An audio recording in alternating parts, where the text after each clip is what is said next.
Hello everybody, welcome on in to our user group webinar for the donations module regarding some data cleanup we can do in the donations module. My name is Jim and I'm coming to you live on a sunny and cool day here in Columbus, Ohio.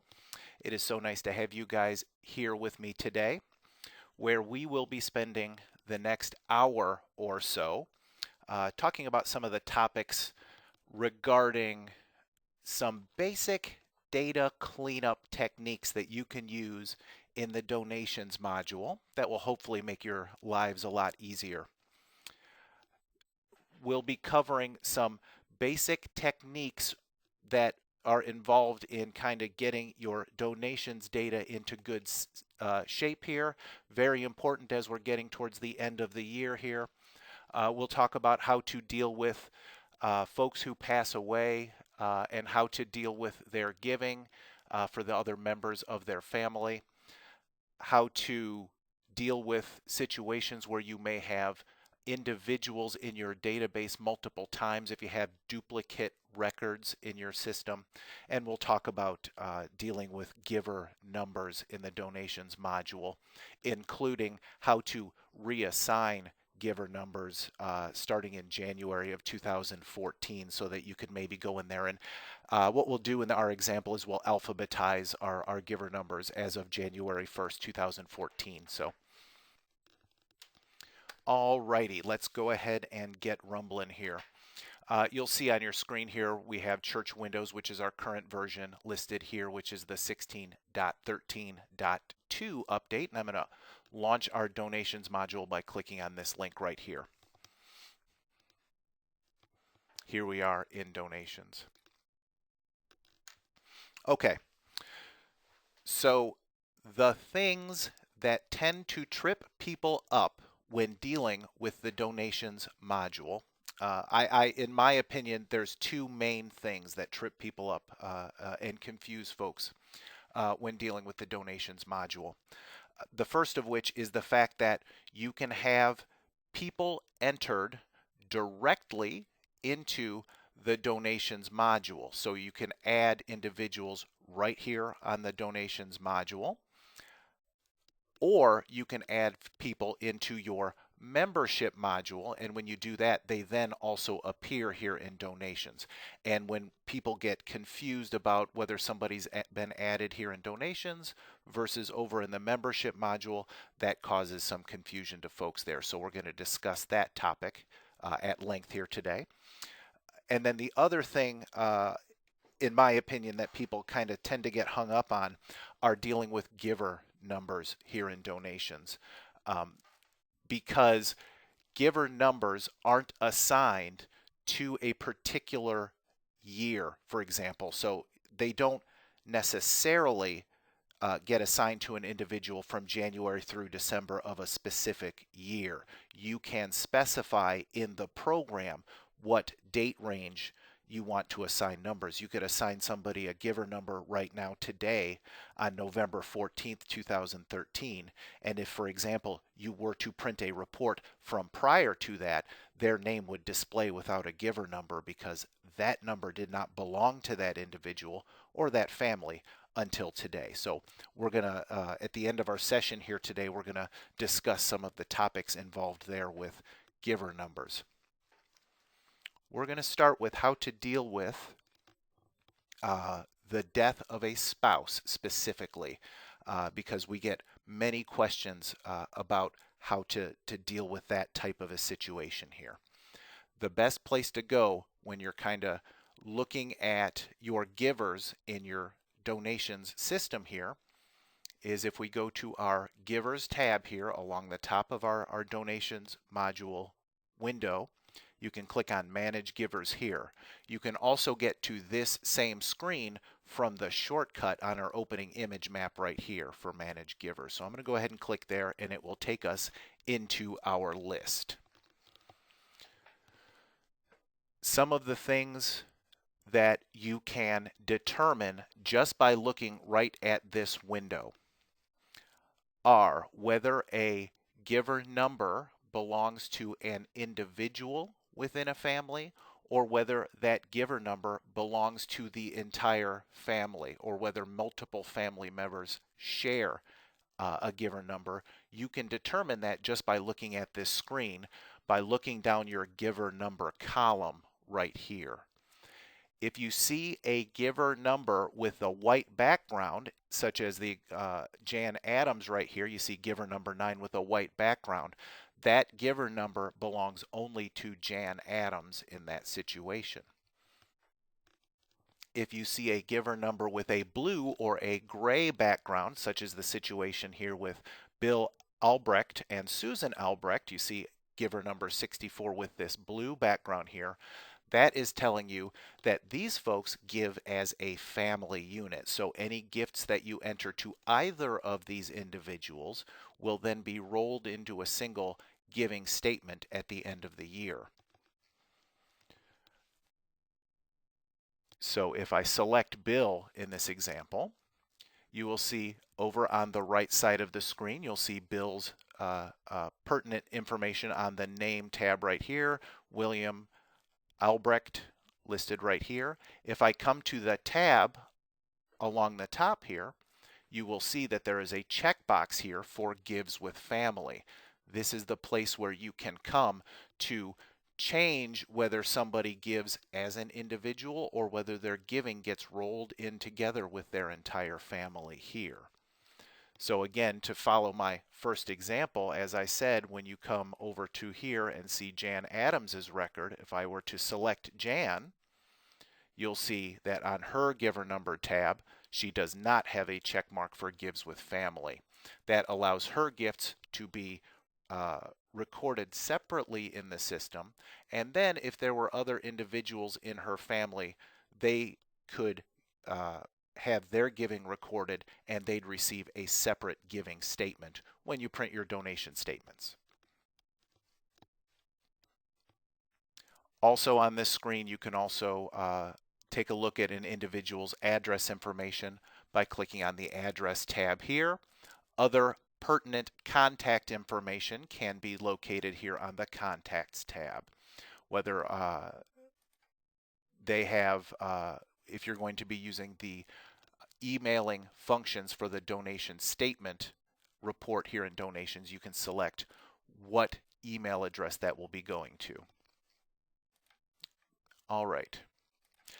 The other bit of information you can determine just by looking right here at this screen is you can tell whether or not an individual that you see on this window is a record that was entered into the membership module and then therefore is showing up here in donations, or whether it was an individual that was added specifically here in donations by looking at this column that says donations giver right here.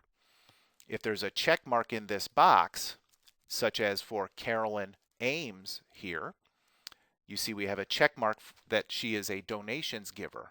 If I were to go over to the membership module and did a search for Carolyn Ames, for example, we would not be able to locate her over in membership. She would not be available to be printed on reports from the membership module.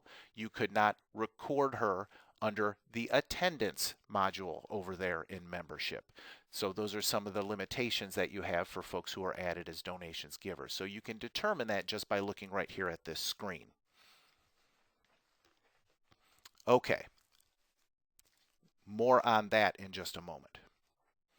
Let's talk about what happens if we have somebody in a family pass away and what happens with their giving over here in the donations module.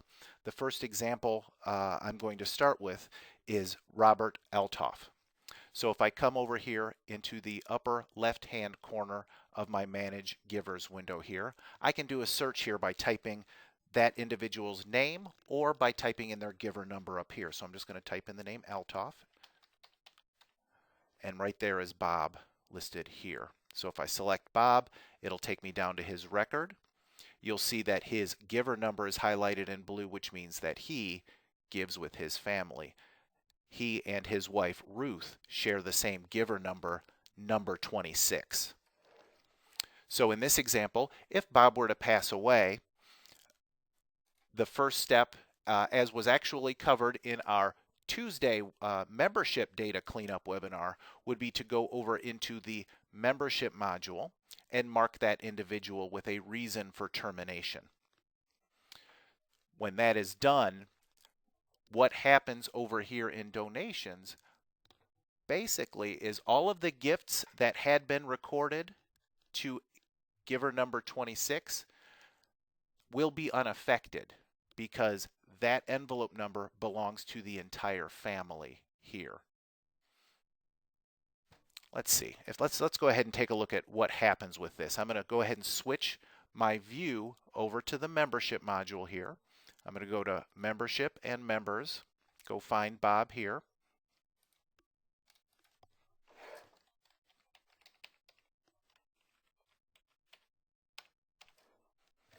When you mark somebody with a reason for termination on this screen, I'm going to mark him with a code of 5. Let's say he passed away in this example. Little message, if that's appearing, letting us know that there are some linked events over in the scheduler module here. Not our concern. I'm just going to go ahead and click yes to that and save it. He's now marked with a reason for termination on the screen. If I switch back over to my donations module now, because of the live link between membership and donations, I type in Althoff in the corner here. You'll notice that Bob does not appear on my list, but his wife Ruth still does. I can select Ruth. You'll still see giver number 26 is available on here. Now, what happens with the giving in this situation? I'm going to take you over here into our donations tab and click on our browse button here.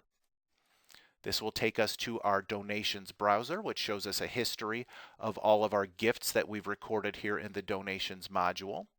I can do a search in the upper left hand corner by giver here, and I'm going to go ahead and search for. There is Mr. and Mrs. Bob Althoff, which is the entire family. So when I select this, you'll see that their gifts are unaffected. So basically, in this situation, if somebody in a family where the multiple members of the family share their giving passes away, and you mark them with a reason for termination over in membership, here in donations, you won't have to do anything regarding their giving. It will automatically still be active because of the other surviving members of the family are there to have that giving connected to here in donations.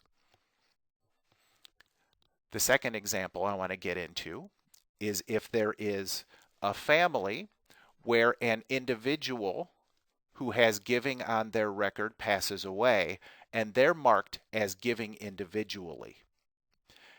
And what happens in that situation if somebody else in the same family wants to take over their giving going forward. So for that example, I'm going to go to the Angelo family. Richard and Karen, I'm going to go over here to Richard's record right here. It's Richard and Karen are husband and wife, and Mark is their child over in the membership module.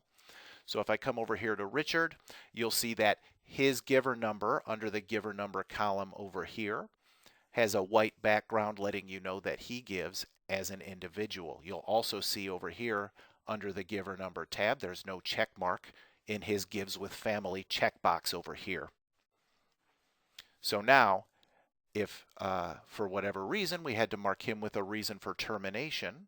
Oh, and before I do this, I also want to bring you over here into Browse Donations, and I'll show you.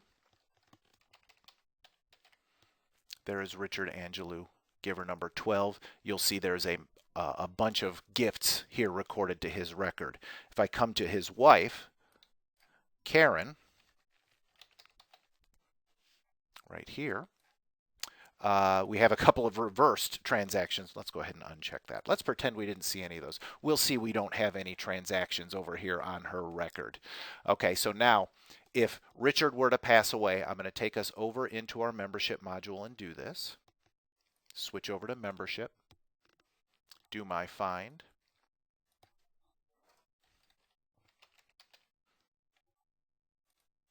There is Mark right there. I'll select his name on my list and click on the Go button. Oop. Oh, he's actually marked as the child here. Okay. Oh, wait. Richard right there. So I just clicked on the wrong person on my list there. So again, you'll see giver number 12 listed here. If I come onto this screen and I select a reason for termination for him and click on Save, now when I flip over to our Donations module and I go to our Manage Givers screen and I do a search for him here, there's no Richard. I'll go by Angelou as well. Okay, you'll see he does not appear on our list here. You can also search for folks who are either marked as inactive or terminated by coming down here to the lower left-hand corner of our Manage Givers window. If I put a check mark for Show Inactive here, I can find his record now. There's Richard right there. Okay.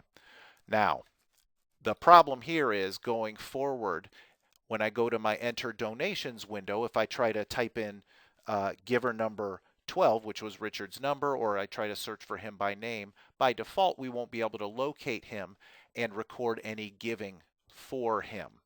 So let's talk about the steps that we need to take here if Karen is going to take over giving for Richard going forward. The most important thing we want to be able to do is move that history of giving from Richard's record over to Karen's record. So again, we're going to take all of those gifts that we saw on the Browse Donations window and move it over into Karen's record. If you go to the Givers tab here along the top, you'll see that one of the buttons is Transfer Donations. This is the screen where you go to move giving from one individual to another. So I'm going to go ahead and open that up. Brings me to my Transfer Donations window here. On this window, basically how this works is you're going to take the giving from the person you select here on the left side. Then you select another person's name on the right side. When you click on your transfer selected, it's going to move all those gifts over from the person on the left over to the person on the right. So let's go ahead and find Richard's record over here. There's Richard. Notice that Karen's name does not show up on the list under From Giver. That's because she does not currently have any active gifts on her record here. So I'm going to go ahead and select Richard. There are those gifts that we saw when we were browsing donations. 3 different giving accounts that were contributed to on January 6th. There's one in February and then in March, a couple of different gifts. But it was a grand total of 3 gifts for Richard this year. If I come over to the right side and I find his wife's record, Karen, we'll see Karen listed under here. We select her name on that list. When we click on the transfer selected, oh, by the way, the select by default it automatically selects all of the gifts on this screen. You'll see there's a select column here with little check boxes under here. It's not the record that is highlighted in blue that is selected. It is these little check boxes here underneath where it says select here. So with all 3 of these gifts selected, I click on my transfer selected button in the middle. It's going to say it's going to reverse 3 donations and repost them over to Karen Angelou. I'll say yes to that. New transactions are created. So now you'll see that these gifts now are on Karen's record. And we can take a look at that after I close out of this window. If I go back to my Browse Donations screen, if I click on Refresh, down here in the corner, you'll see now Richard, those gifts are off of his record. And I'll find Karen. Now you see those gifts are now showing here on her record. So that's how to move those gifts from a deceased, terminated individual in a family and to move that giving over to an active member in the same family. Now Karen is going to be free to go ahead and take over the giving for Richard going forward. We will be covering what to do with Richard's giver number in just a few minutes here when we're talking about the giver numbers which is the last thing we're going to do in our session here today. So we'll put a pin in this. We'll remember Richard and Karen Angelou later in the class. We're going to move giver number 12 from Richard's record over to Karen's record. Okay. The other topic I wanted to cover here today is if you receive a gift on behalf of a deceased individual's estate. Okay, so if there's somebody who passed away, you receive a check to the estate of somebody who's already passed away.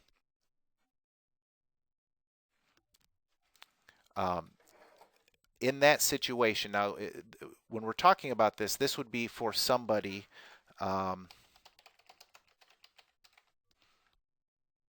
who is not currently in your system right now, who you want to record this gift to their estate. Now, I had mentioned earlier that you can add individuals directly here in the donations module.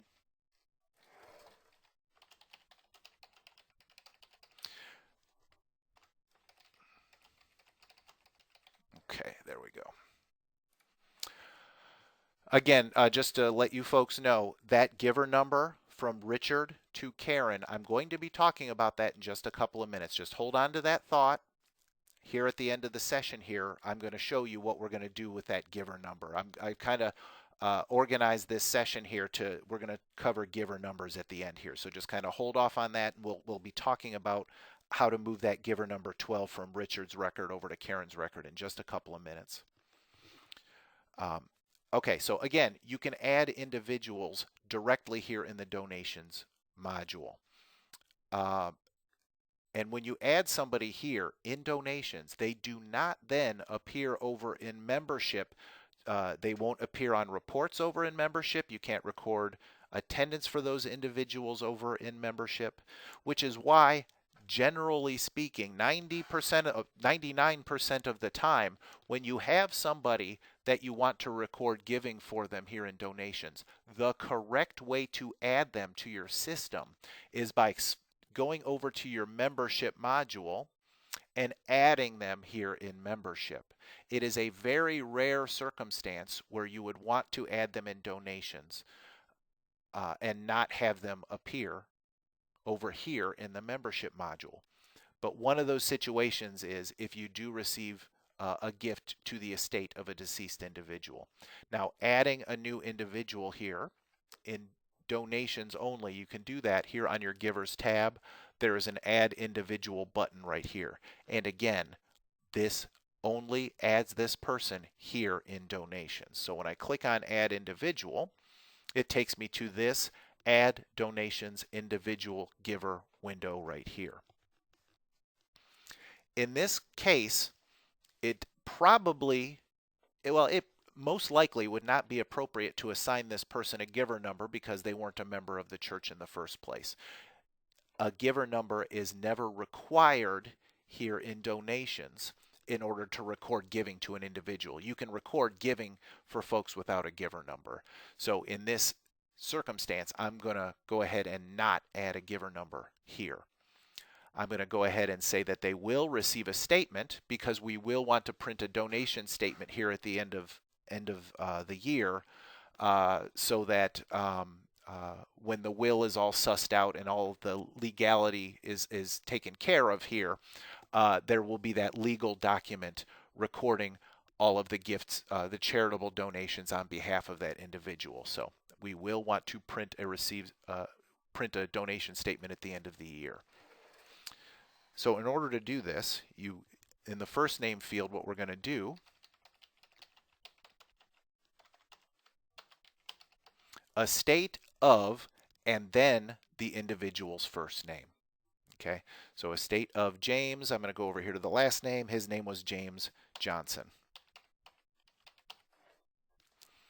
It was alliterative. It could very well have been a superhero name. So you record that information in here.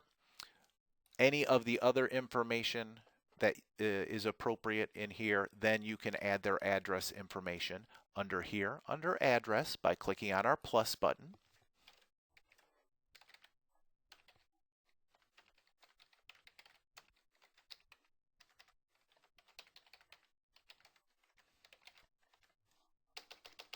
So I record their address information here. Again, when you print your donation statement for the estate at the end of the year, that information will appear on that statement.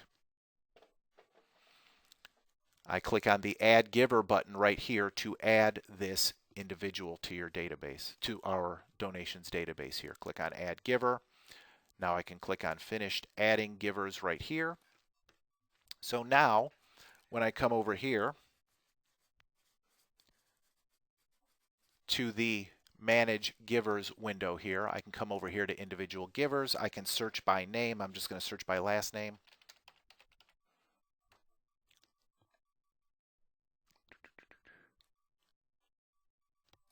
And it does not appear. Wait a minute. Do I need to refresh this?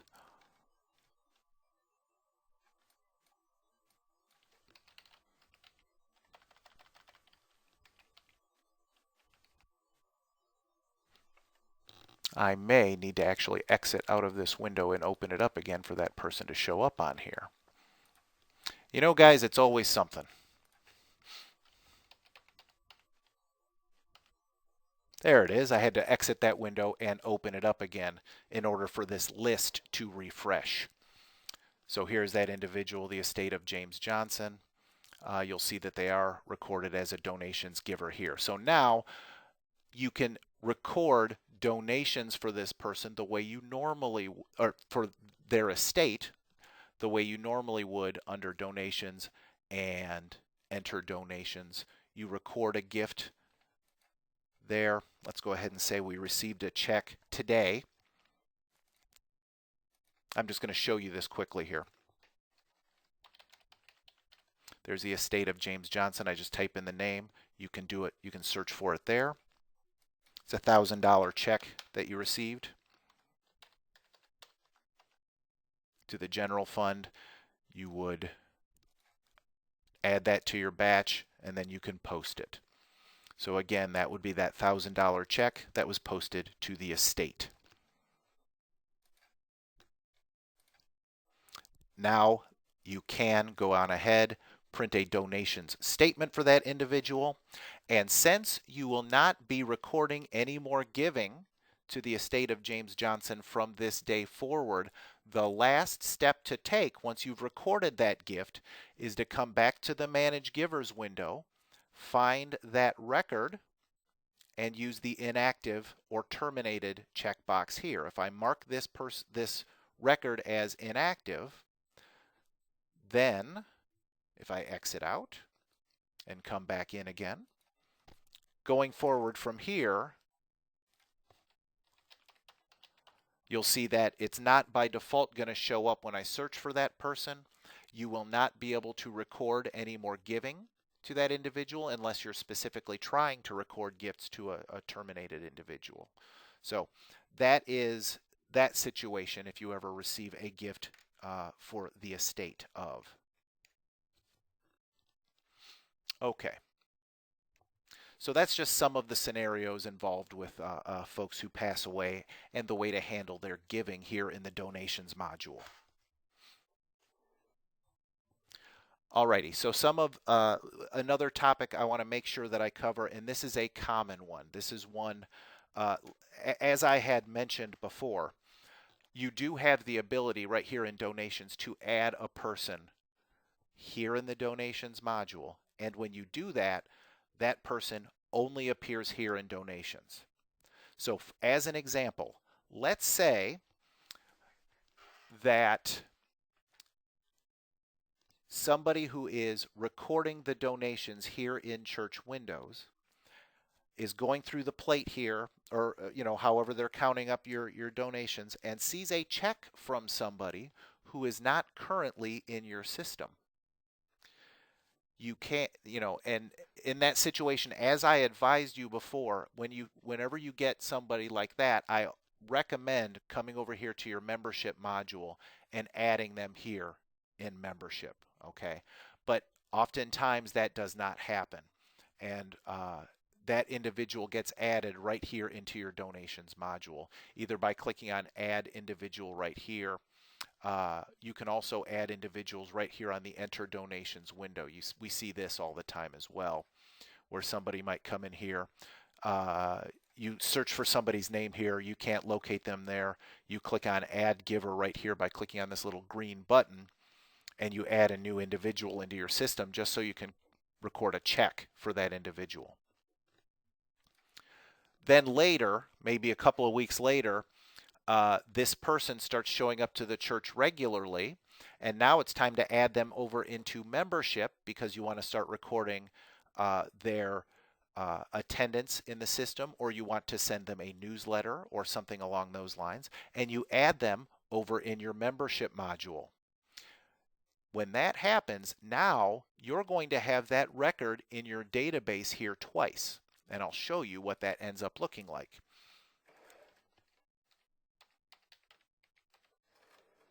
Notice here we have two records for Joan Thomas here in our system. One with giver number 88, one with giver number 46. If I select this one, you'll notice that there's a Joan Thomas on these two lines here, one with giver number 88, one with giver number 46, and they look identical even if you come over here to the address tab. Okay, same address, okay? They're identical except for the donations giver column right here. You see that this record here was added as a donations giver. You'll see it in the donations giver column. Okay, so we accidentally ended up with the same individual in our database twice, once here in donations, once over there in the membership module. Because it's easy in this situation because the record over in membership was actually added into the visitors database, and you'll see a little parentheses or a little bracket with a V letting us know that it's over in the visitor module over the visitor file over in the membership module.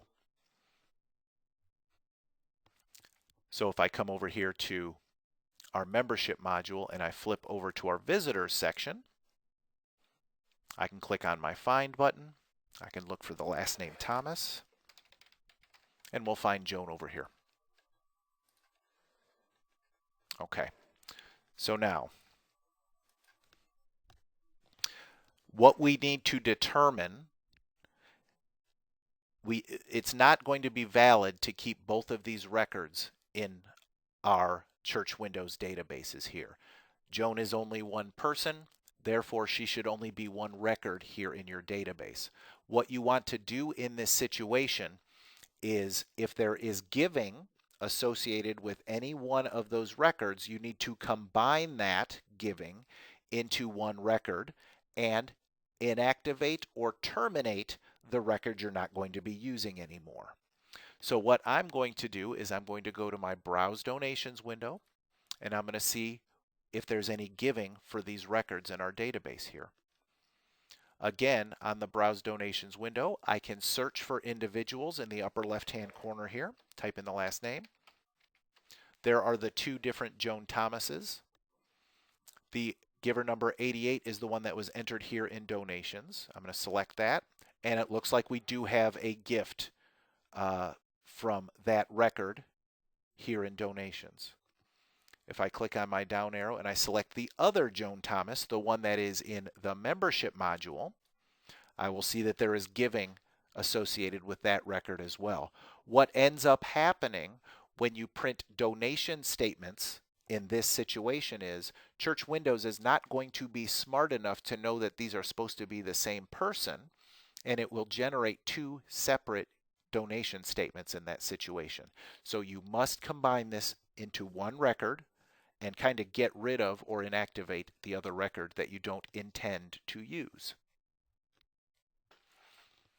So we've already seen this screen, but that's where we go again. We go to our Givers tab and we go to our Transfer Donations screen here to combine the giving into a single record. So if I go to Transfer Donations, I'm going to click in Thomas here. Now there's a very helpful little thing right here on this screen where it shows you the giver type in this column here. We see that this Joan Thomas is a donations individual, And that is the giving that we want to remove from that record and move it over into the membership record. So I'm going to select the donations individual on the left side, and I'm going to come over here to the right side and select the membership, just the regular individual here. And I'm going to take this gift from February and move it over to the valid membership record that we intend to keep. So if I click on transfer selected, it's going to tell us that it's going to reverse a transaction and move it over and post a new transaction for the membership version of Joan. So now we see all of those gifts on the giver number 46, Joan Thomas, over in the membership module.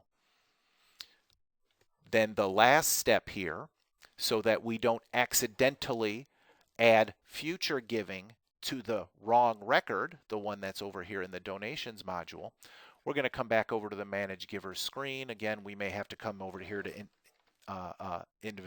individual givers search box in the upper left-hand corner, find that donations one, the donations giver. You see it with the checkbox here. Come to the Name tab, and again, we're going to use the Inactive/Terminated checkbox here to kind of get rid of that record so that we don't accidentally end up adding new giving to that record going forward into the future here. So now again, if I exit this window, let that grid refresh itself and come back to Givers and Manage Givers, now we just see the one Joan Thomas record here.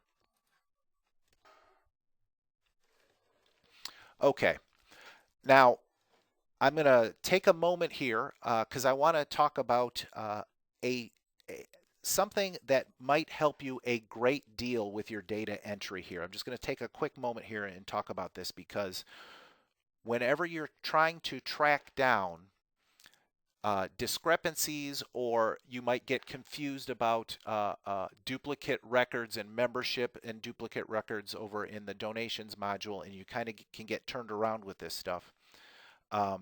Having a dual monitor set up on your computer will save you a ton of flipping back and forth between these windows. Some folks already have a dual monitor set up on their computer, and you guys probably already know how wonderful it is to have those two different windows up and displaying them at the same time. But I'm here to tell you, it's an excellent data entry tool when we're talking about having to switch between your donations module and then switch over to your membership module and back and forth and back and forth. It makes it so much easier to locate these situations. Okay, most modern computers have multiple video inputs in the back of the tower there, whether it's a VGA plug or a DVI plug. You know, two different physical plugs you can plug monitors into them. Most modern computers have two of them. And Windows 7 as well as Windows 8, the two most current Windows operating systems, are excellent at configuring dual monitors. Really, all you have to do on those operating systems is plug them in. Okay. Monitors are fairly cheap now. You can usually get a new monitor for 80 or 100 bucks. Go to an office supply store or whatever, you can get them pretty cheap. And believe me when I say it makes your life so much easier when you do this. I want to show you here. I tested this earlier. I'm hoping this is going to display properly. I'm going to change the display here for our GoToWebinar here. It's going to make your screen smaller, but I'm just going to show this to you as an example here. So I'm going to change our view here so that I have dual monitors set up here on my computer that we're doing this webinar on here. So I'm going to switch it back in just a moment here, but I wanted to show you here. If I take my donations window and I remove it and I snap it in over here on the other side, and I've got my membership menu over here, I can work in both of these modules at the exact same time and try to locate these discrepancies. It makes your life so much easier. It's all displayed right there on your screen at the same time, and you can flip back and forth and do whatever work you need to do on those. It's going to save you a bunch of headaches. So if it's something that's possible for you guys, I strongly suggest it. It makes sorting out these issues so much easier in membership. Okay, so just a quick public service message. I wanted to make sure I covered that. I'm going to bring my donations screen back over here and give you some bigger text for us to work on here. Quick public service message from your friend Smilin' Jim, the user group webinar presenter. Okay. Let's go ahead and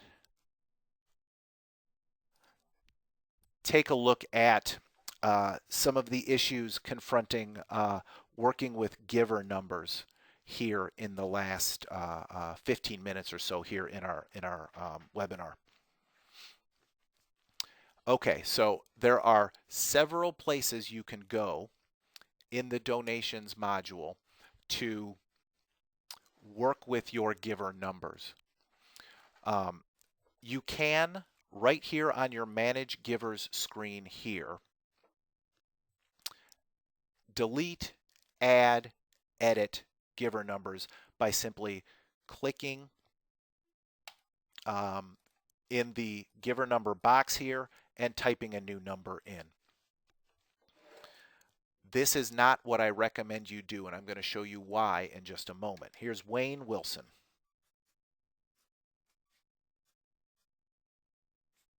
I'm going to go ahead and add a new giver number for Wayne right here on our Manage Givers screen. Let's go ahead and give him giver number, see if 57 is available. Okay, I went ahead and I assigned this version of Wayne Wilson, the one in the visitor module, giver number 57. The thing I want to point out, when you add a giver number to a record here on the screen, it assigns that number as of today's date. So today is November 14th, 2013. So the way the system did this was it added that giver number as of today's date. Any reports that you print prior to today, whether it's a quarterly giving statement or any other type of giving type report in the system, Wayne is going to show up without a giver number. Okay, it doesn't reach back, for example, to the beginning of January 1st, 2013 and assign him that giver number all the way back to the beginning of this year. And then you can also delete records on this screen. When you do that, it completely removes that giver number from that person's record in your system. This is an important point to remember, though. Just because you remove a giver number from somebody's record, it does not affect the history of giving for that individual. So if you accidentally delete a giver number, that does not affect their giving history. You cannot lose an individual's giving by accidentally deleting a giver number on here. The giving is attached to the person and not the number. So that is an important distinction, and try to keep that in mind going forward. Okay, just because you're working with giver numbers, you are not doing anything with the giving, the actual gifts themselves that have been recorded in the system. Okay, so let's take a look and see here with Wayne Wilson and about how it started that giver number as of today's date. Because the second place you can go to edit giver numbers here in the donations module is here under the Givers tab at the top where it says Manage Numbers. I'm going to stress this point. This is the screen I recommend for you to come into when you want to edit individual giver numbers here in the system. So if you want to add a giver number to a person or a family, or delete a giver number from a person or a family, I strongly recommend that you get familiar with this Manage Numbers window. Because what you'll see on this screen is a series of giver numbers. Let me go ahead and make this a little bigger. You'll see a series of giver numbers, who those giver numbers belong to, and the date ranges that giver number belongs on that person's record for. So if I come over here and I search for Wayne Wilson, where's Wayne? Where's Wayne?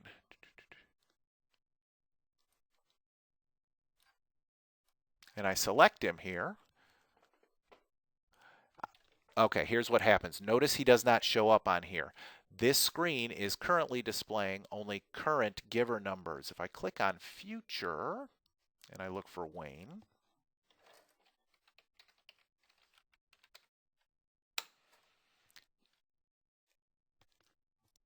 you'll notice it shows his name here, and it started that giver number as of today's date.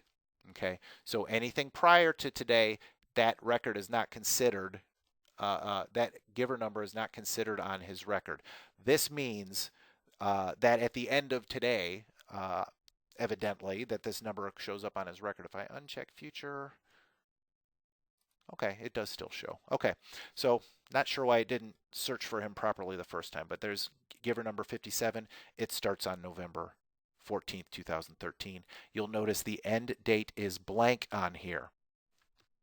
If I come here and I select Past, now you're going to see people's history, or the history of a particular giver number.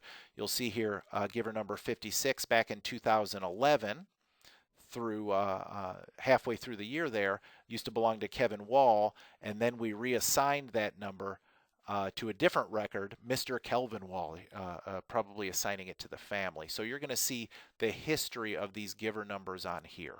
Okay, and again, you can get turned around with this. Okay, so that's why I always recommend coming to this window to do your managing of your giver numbers, because it spells it out very clearly on this screen who has which giver number during what time period in your system.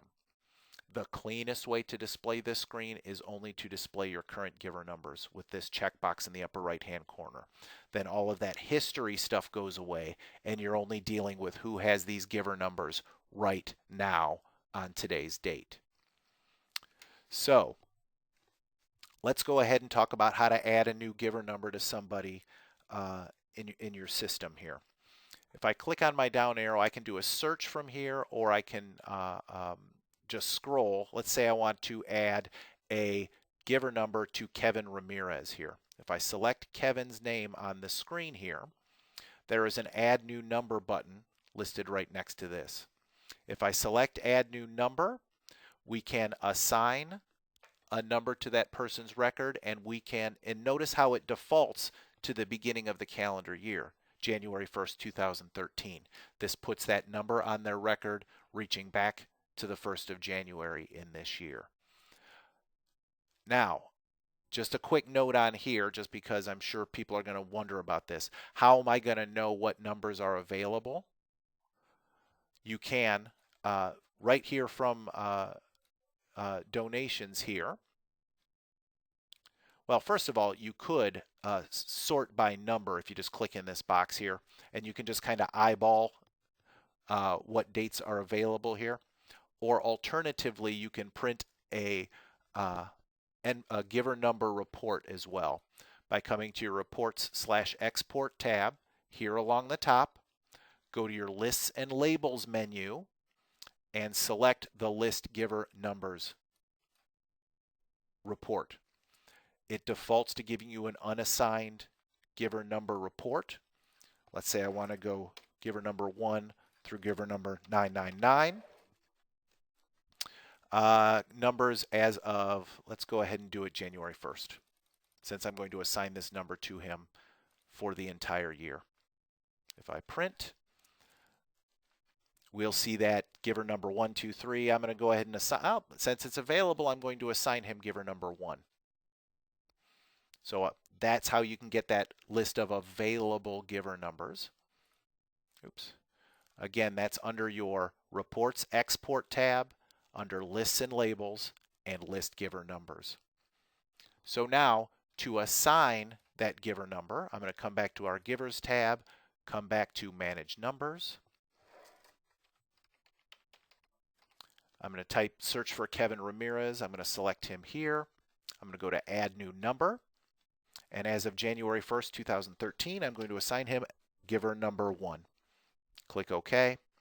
Now you'll see Kevin Ramirez has that giver number in your system here. If you want to end an individual's giver number and reassign it to another person, for example, this is a callback to earlier when Richard passed away and we moved the giving from Richard Angelo's record over to his wife Karen Angelo. Let's talk about what we need to do to move giver number 12 from Richard's record over to Karen's record. You can do that right here on your Manage Numbers window. If I do a search for Richard here.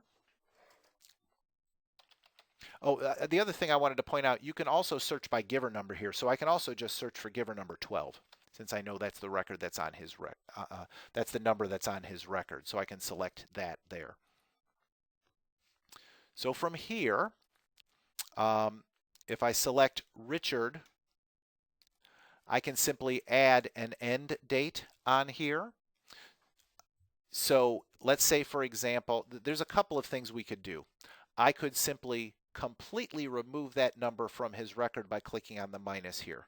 And that would free up giver number 12 for me to add over to Karen and kind of backdate it all the way back to January 1st, 2013.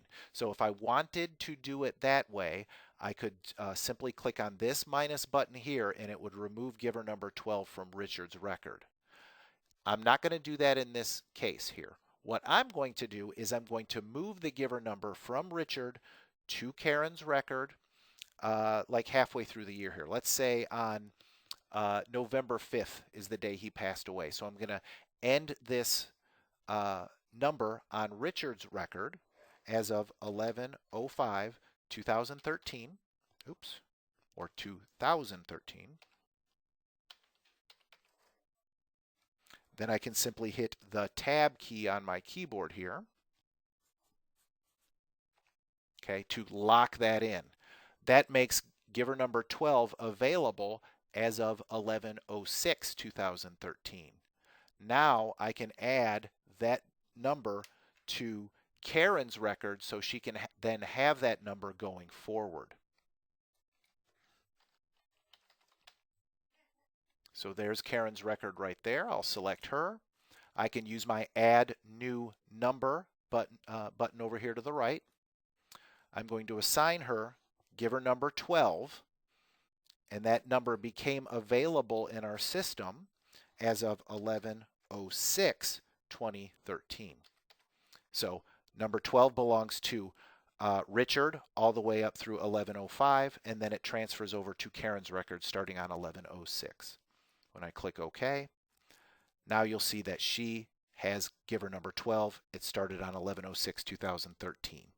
So it's the Manage Numbers window where you can assign people end dates. You can also completely delete their giver numbers by clicking on the minus button over here. Again, just to reiterate, that doesn't eliminate their giver number from their record entirely.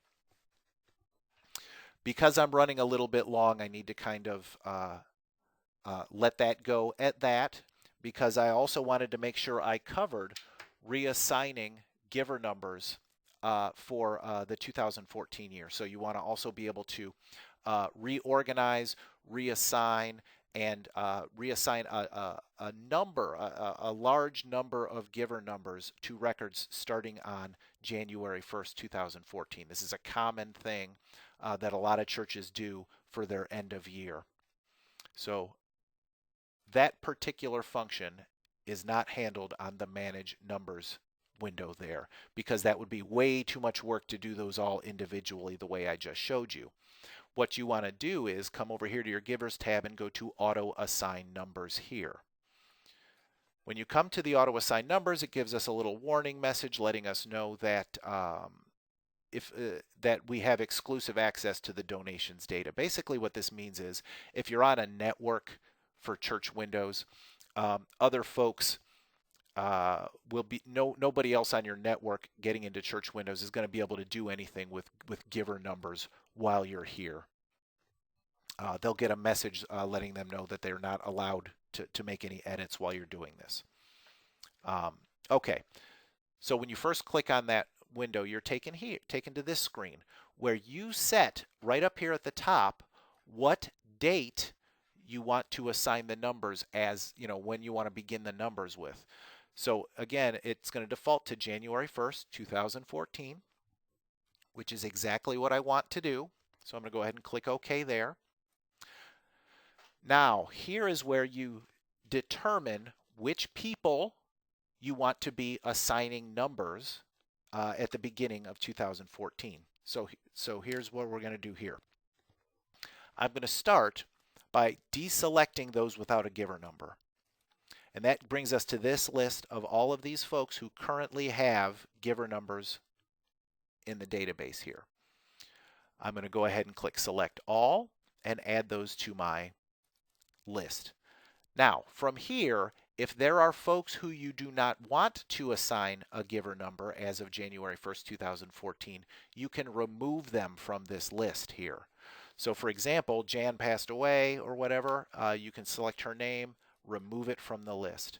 I don't want to give a number to Lucy Altoff. I don't want to give a number to Tim Clooney. He moved away. He's not attending our church anymore. So you just remove names from the list here.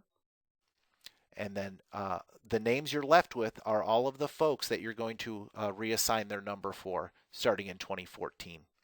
You can also add folks who are going to be getting new numbers as of 2014, whether they're new members who are now going to be getting an envelope printed for them for the giving box. You can then come here and get a list over on the left side of folks without giver numbers currently as of 2013. So let's go through our list here. Let's say that we want to add Jim Christofferson. They're going to get a giver number in 2014. We're going to add one for James Loy. Okay, so whomever you want to then later add, you'll see those folks on here. Now, once you've got this list and you see everybody who you want to assign numbers to, click OK. So again, we're going to go ahead and sort this alphabetically. We're going to select everybody. It's selected in alphabetical order. If I assign selected here, now what you're going to see on our list here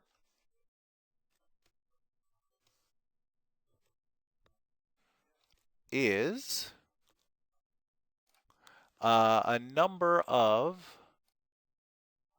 conflicts here that happened for some reason. When you see a number highlighted in red here, that means that it's created a conflict that you need to address here. 81. I'm going to fix this by adding these to numbers at the end. I'll go to 82. Sometimes you do have to work on this screen a little bit, but notice you can also edit the numbers manually on here if you don't want to auto assign everybody's numbers all at the same time. So there's also a function here where you can kind of manually fix some things on here. Those are the only two conflicts we had for some reason, but I fixed them by going ahead and changing them on there. The upshot of all of this, and I apologize for running late here, once you click on Save and Close, it's going to assign all of these new numbers to these folks' records as of January 1st, 2014. Keep in mind you can either sort alphabetically and automatically assign them all on here, or you can go through your list and kind of manually change the way the numbers are going to look starting on that date. So there's a number of ways you can come through here and reassign all of your numbers starting on January 1st. But this is the easiest place to go to do sort of a mass reassigning of giver numbers for a particular date.